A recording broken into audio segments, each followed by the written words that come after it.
Hello, everyone. Dr. Seth Greenberg here. I want to talk about guitar teachers. And I guess this can apply to music teachers in general.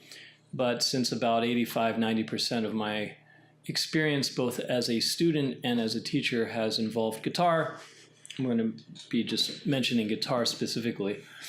There are a bunch of things to consider, and I, as a teacher, have noticed that a lot of people don't think of these things or really ponder them at all when they start trying to find a teacher if they make that decision.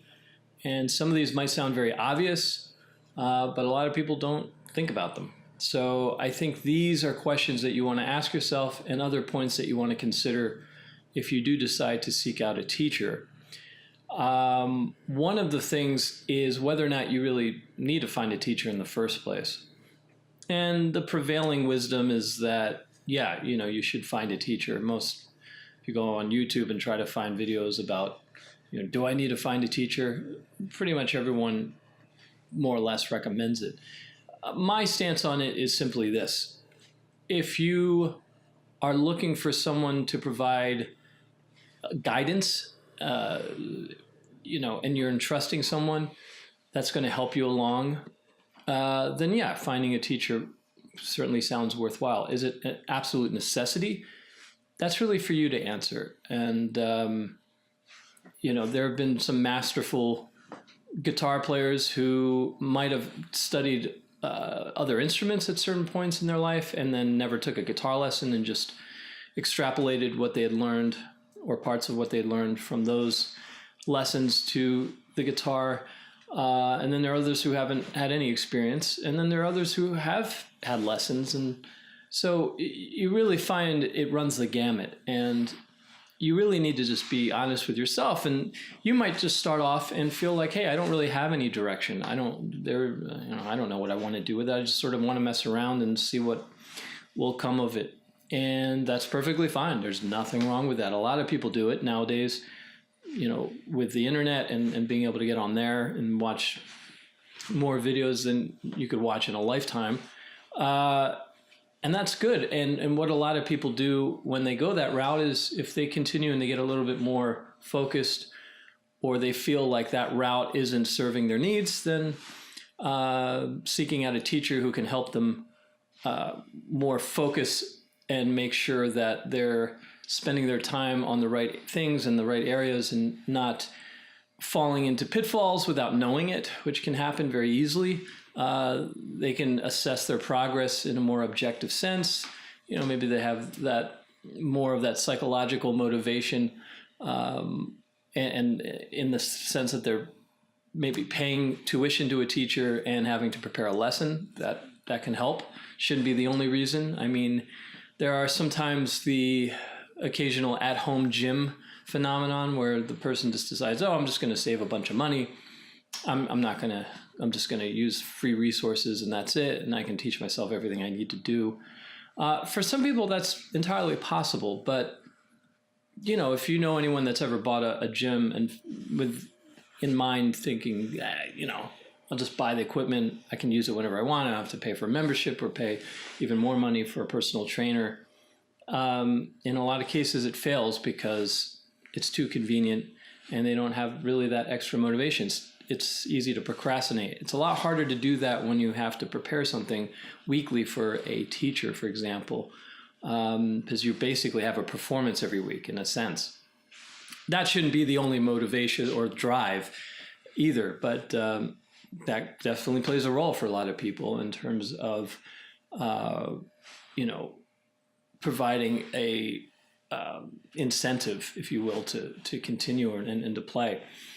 So these are things, also reinforcement of core and foundational things you get from a teacher. That's unbelievably important.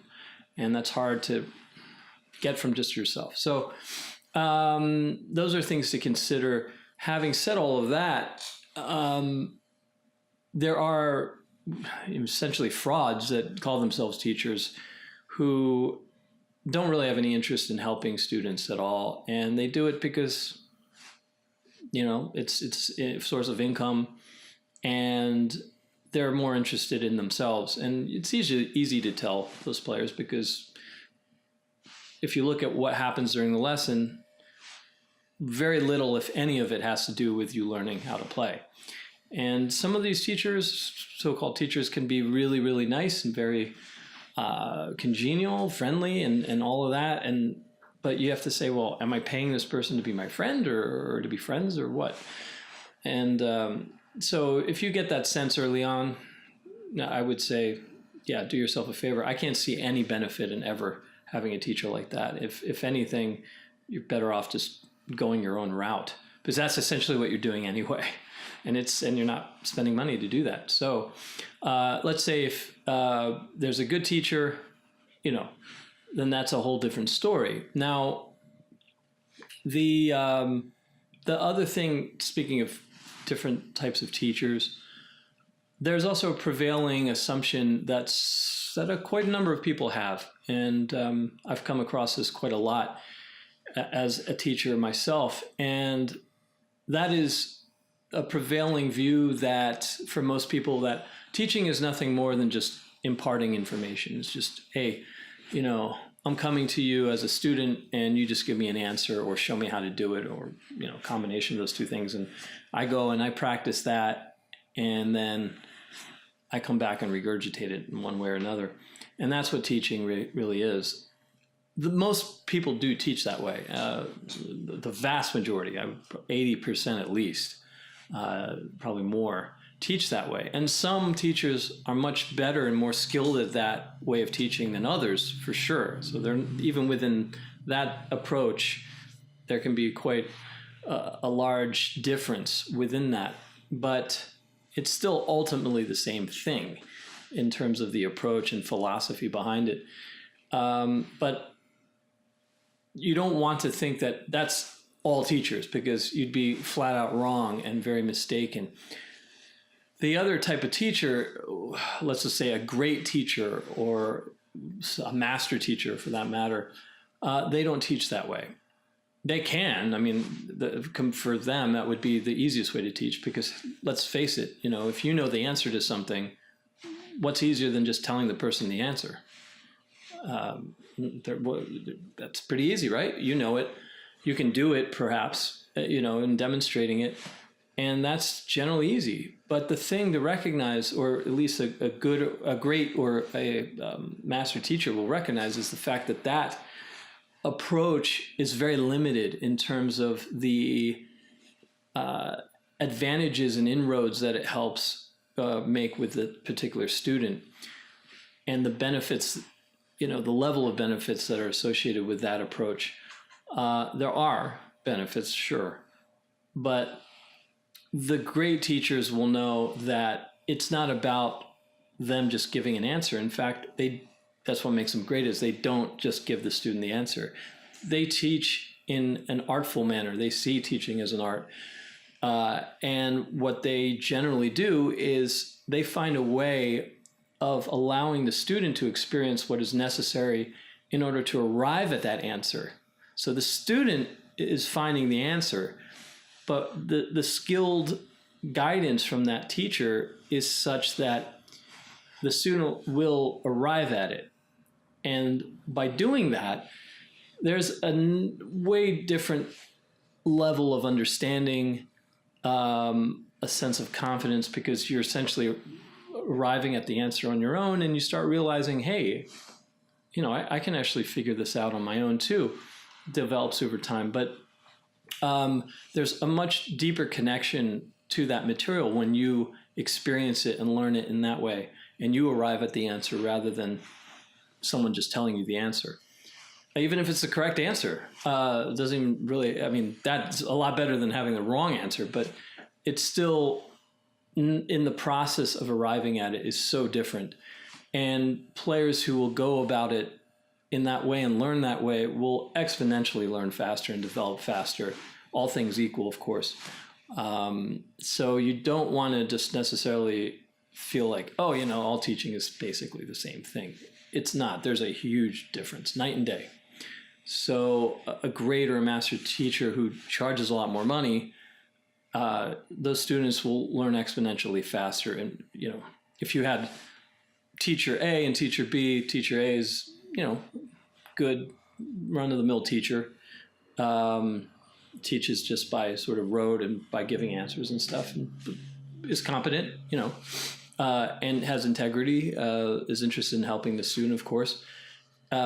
Maybe that teacher charges $30 a half an hour, and then the great teacher B, will say, charges $50 a half an hour, right?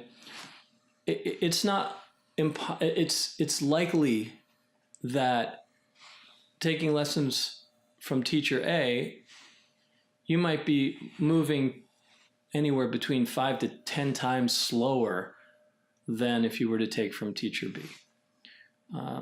And I've seen this, I've encountered students who have studied with teachers for 2+ years, and I thought, in all seriousness and sincerely, that they had only been taking lessons for maybe a couple months. So, that can happen. And if you think about it in terms of just price, and you only consider all teachers are essentially equal in that way and what they do, you actually could very well be spending a lot more money and way more time as well. So it's not only the money thing, it's the time. I don't know anyone that would rather take 2+ years and spend, let's say, 100 lessons in over 2 years, say that's at $33,000, right? And then teacher B, get you there in about 10 lessons or so. And that's what, $500, $600, maybe 12 lessons. And that takes you, about 2.5, 3 months versus over 2 years. I don't think anyone's going to say, oh no, I'd rather spend, 3,000 hours to get to the same place. It's going to take me to spend 500 or 600. And plus the time differential. I don't know of anyone that would say, yeah, I'm going to go the other route. The player, teacher A, definitely. So you want to think of it from a little bit of a deeper understanding of teaching, and not just subjugate all teachers to the same thing, which is, oh, they're just giving me a bunch of answers anyway. That's not true. Even though a lot of them do, a great teacher does not do that. And you'll definitely know the difference. Now, a couple other fallacies or assumptions that are often made about teachers is that the level of a player, like as a musician, translates directly into how well that person teaches. They're not directly related at all. They do not go hand in hand. So do not assume that. In some cases, you might have someone who is a fairly average, run-of-the-mill musician, solid, but not a great player, not a virtuoso by any means, who is an amazing teacher, fantastic teacher. You might have someone who is a world-class musician who is a horrible teacher. And I've come across them. So they exist, and you don't want to make that assumption. Is it possible that they both can exist in the same person? Yes. Very, very rare. So keep that in mind. And if you also think about it, well, think about sports for a moment. It's a good analogy. In any sport, how many of the greatest coaches were also among the greatest players who ever played?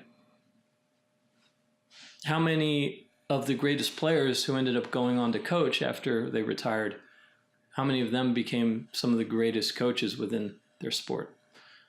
So I think that'll give you an idea, because if it were true that how well you play means exactly how well you teach, then it would go hand in hand, right? All the greatest coaches ever would be the greatest players, and vice versa. So that's an assumption that's often made a lot of times, and they don't go together exactly. They don't mean the same thing at all. Education level is another one that's assumed all the time, that, hey, somebody with a bachelor's is better than someone that doesn't have a bachelor's at teaching. Someone who has a master's is better than the person with a bachelor's. Someone with a doctorate is better than all of them, right? No, not necessarily at all. Can it be possible? Sure.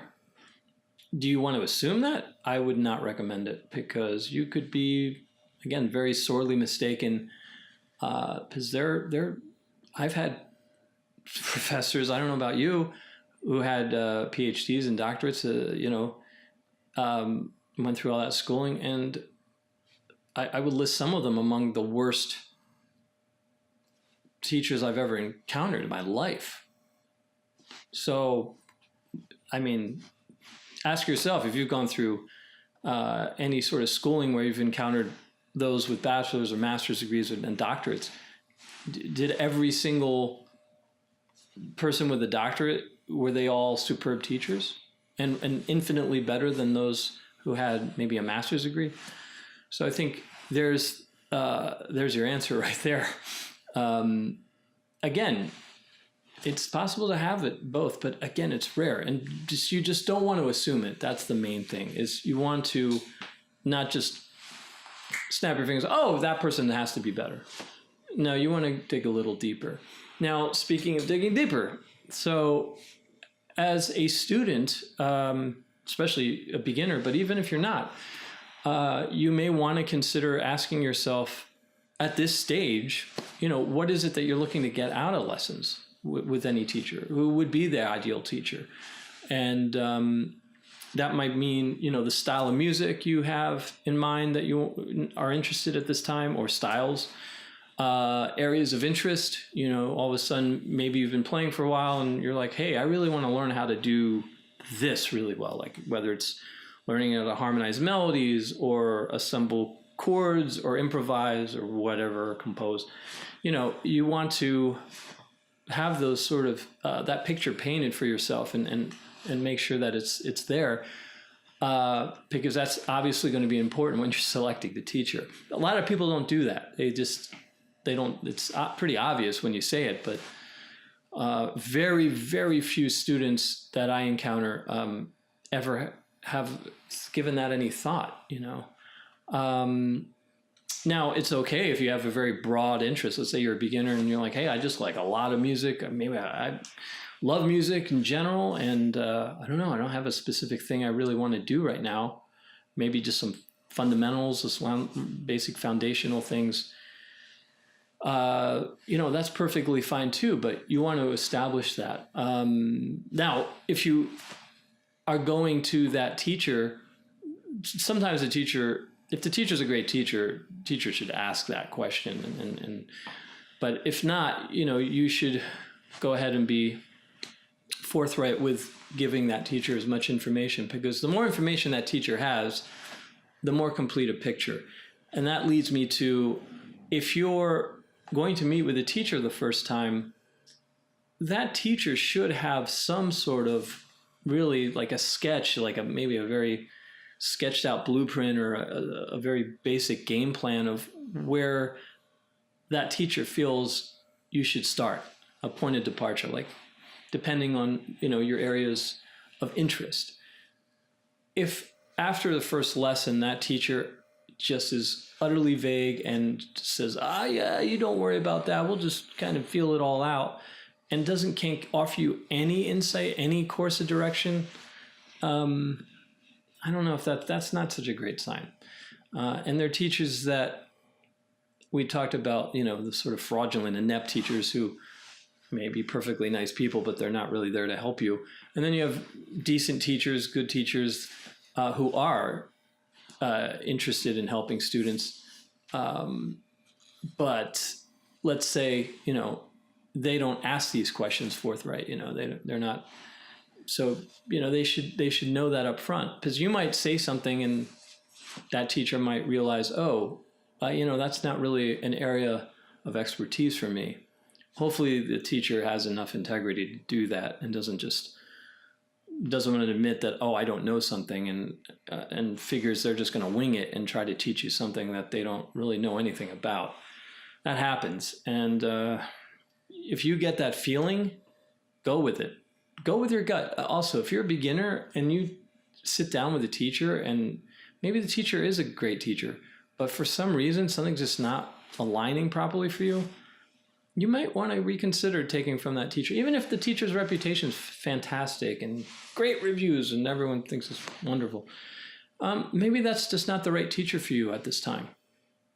That teacher might be the absolute perfect teacher for you in the future, 6 months, a year, who knows?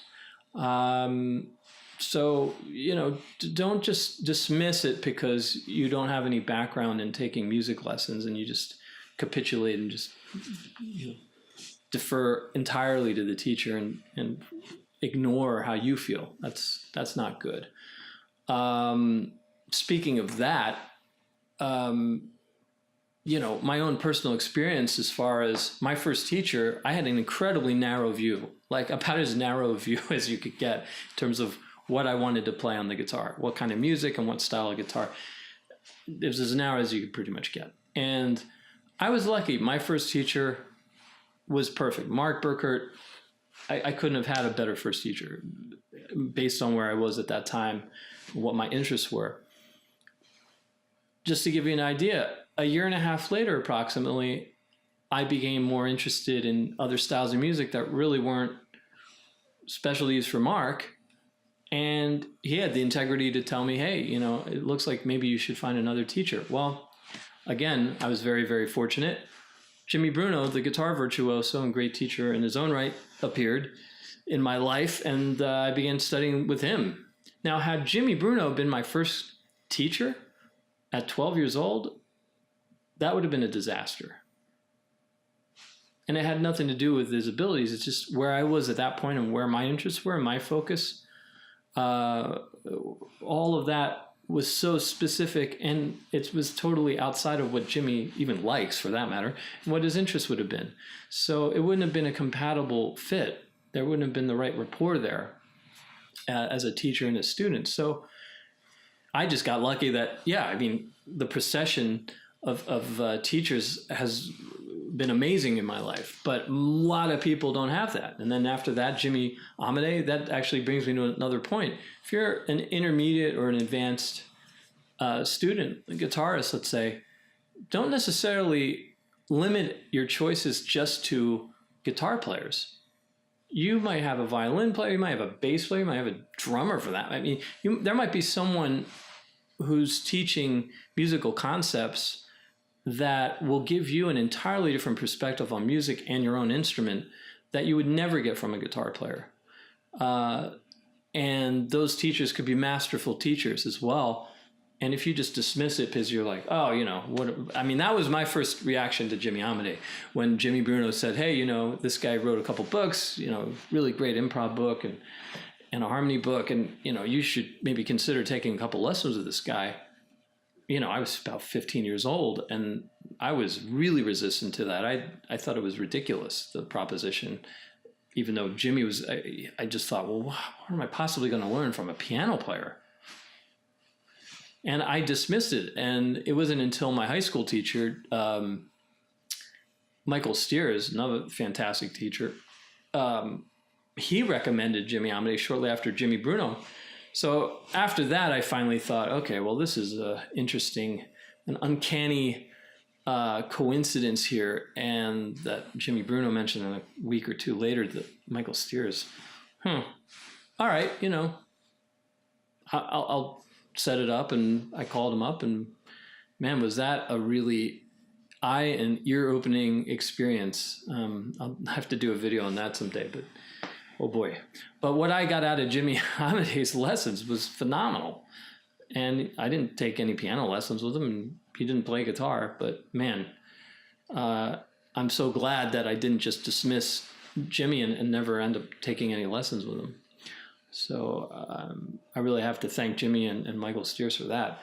And then as a master's degree student, when I decided to go into classical guitar playing, which I'd never done, I was, again, very fortunate to have Jack Sanders. So these teachers sort of just, by my luck, appeared at the exact right time. And they were all fantastic teachers in their own right. But, I know a lot of musicians. I've taught a lot of students, advanced students, and I don't know really many that can say that in the course of their studies, in taking lessons with other teachers. So I'm hoping that these topics that I'm discussing might help you along in avoiding a teacher who's maybe not. I don't think any teacher is maliciously going to lead you astray. That's rather sinister and ridiculous. But there are those fraudulent teachers that don't really teach, and then there are teachers that don't mean to lead you astray, but they're not very good at all, and they end up not really helping you because, and if in anything, they might actually cause more problems because they give you improper instruction, or they overlook habits that you're forming and don't address them. Maybe they don't notice them, or they just figure they're not that big of a deal, and then only to go to a better teacher down the road and then find out, oh wow, I've been countering myself. No wonder I've been having all these problems and frustrations. And then when you realize that, now you've got to go back and unlearn that and then replace it, reprogram things. I don't know anyone that's ever been happy about that. And the longer that the person does it, usually it means the longer it takes to undo it and to replace it with, by optimizing it and fixing it in a way.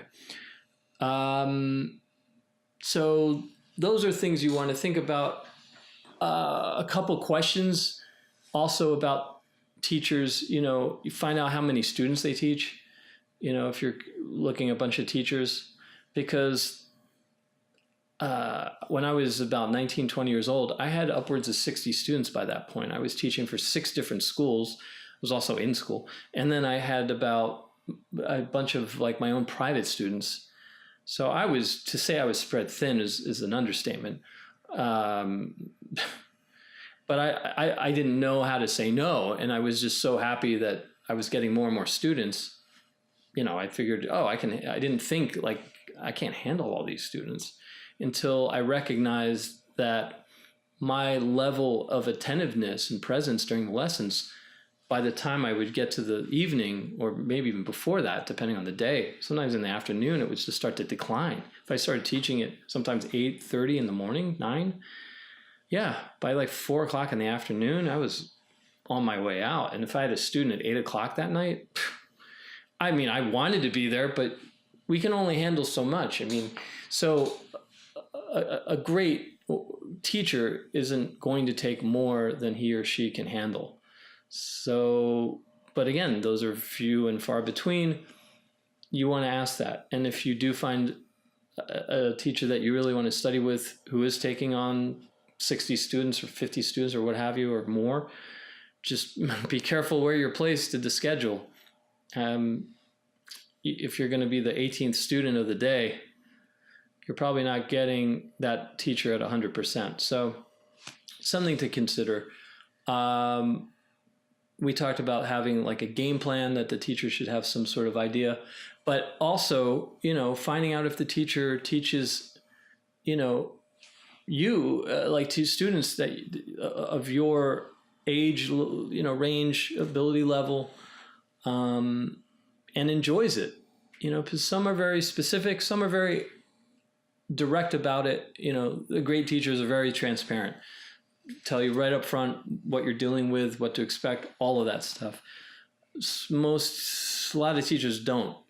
And then some of the teachers, they might have a slot and they've been trying to fill it. So someone comes along and it's not really within the scope of their preference, but they sort of just want, it's an opportunity to fill that slot. Again, you want to make sure that the teacher enjoys it and trust your instinct. If you feel like there's like the teacher's really not being sincere, probably right. And don't be afraid to ask. And if you feel like that answer is giving you an indication that, this is not a good place to be right now with this particular teacher, don't just continue doing it. You'll know more than you think you know as far as gauging whether or not it's a good fit. Don't just resign everything over to the teacher. it's just a bad idea completely. Even if you've never taken a lesson in your life, not a good idea. And if you're a parent and you get that feeling, or your son or your daughter, yeah, just trust it, and maybe that teacher a year from now might be the perfect teacher, and it's like the best, the best, teacher at that time, and, who knows, but, tastes and things change and develop. So it's not like a fixed thing where, oh, I've got to find a teacher who I'm going to stay with for 10 years straight. I mean, I would definitely not recommend that. If that turns out to be the case, that's one thing, but I would never go into looking for a teacher and thinking to myself that, oh, this is the teacher I'm going to be with for the rest of my life, or whatever, the next 10 years. Maybe you will, but don't think of that. And expectations, again, if you have certain expectations of yourself, you may want to mention that to the teacher. Sometimes students will have realistic ones. Not often. Most of the time, the expectations they have of themselves are they're just absolutely out. They're impossible. They literally set impossible expectations. And if a teacher recognizes that, even a good teacher, they should be able to address them, because that can be a really big problem. And I've had students that, after a year or two, they've made phenomenal progress. And then they all of a sudden want to quit. And I'm surprised and wonder, wait, why would you want to quit? Been doing fantastically. They say, well, I thought I would be at this level and be able to play like this player. And, I didn't know that from the beginning. And I realized, well, okay, we have a big problem that I didn't even know about. And then I have to sort of explain to them that they set this impossible goal for themselves to begin with, and that shouldn't be the basis for why they stop, because no one would have attained that goal ever, because it's impossible. So, if someone's going to take lessons and they think after a year or two or three or what have you, that all of a sudden they're going to play like their favorite guitar player or players, they'll never play like those guitar players and be those guitar players, because they're not that guitar player. So that's an important thing to recognize as a student. If you're looking for guitar lessons and you're going to say, hey, I want to be and sound just like this player, you're not that player. So you will never be that player. And if you had 500 lifetimes to practice 12 hours every day and imitate that player and learn everything you could possibly do and memorize every note that that player ever recorded, you're still going to be a second-rate that player. Okay, so, that happens, and it's unfortunate. I cannot relate to that, because when I started studying music and when I got into it, I was inspired, absolutely. A lot of those guitar players still inspire me to this day. But that wasn't, my motivation wasn't to become that person. I still recognize that, hey, this is just fun, and I enjoy the challenge, and I'm learning, and it was more for my own edification and for finding myself. It's a journey. What you're doing when you're learning an instrument is you're sort of learning about you, and also, in a way, learning how to get out of your own way as well. And a great teacher is actually going to expose that part of it to you, which is essential, really, if you're going to really develop and end up graduating from having to really depend on a teacher to show you stuff and to guide you. You can start to do it on your own. So if I've missed anything, please feel free to comment below. I mean, it's very likely that I've probably overlooked some very crucial part. But I've touched upon a lot of things, and hopefully, even if one of them might have sparked, a consideration that you didn't have prior, then, I'll consider that a success. Please, if you want to be notified of other videos, click the subscribe button or the bell, whatever icon that is, and you'll be notified by email when new videos are placed. There'll be some other videos coming up on other topics and interviews as well. And I hope this helped. So thank you. Hope to see you soon.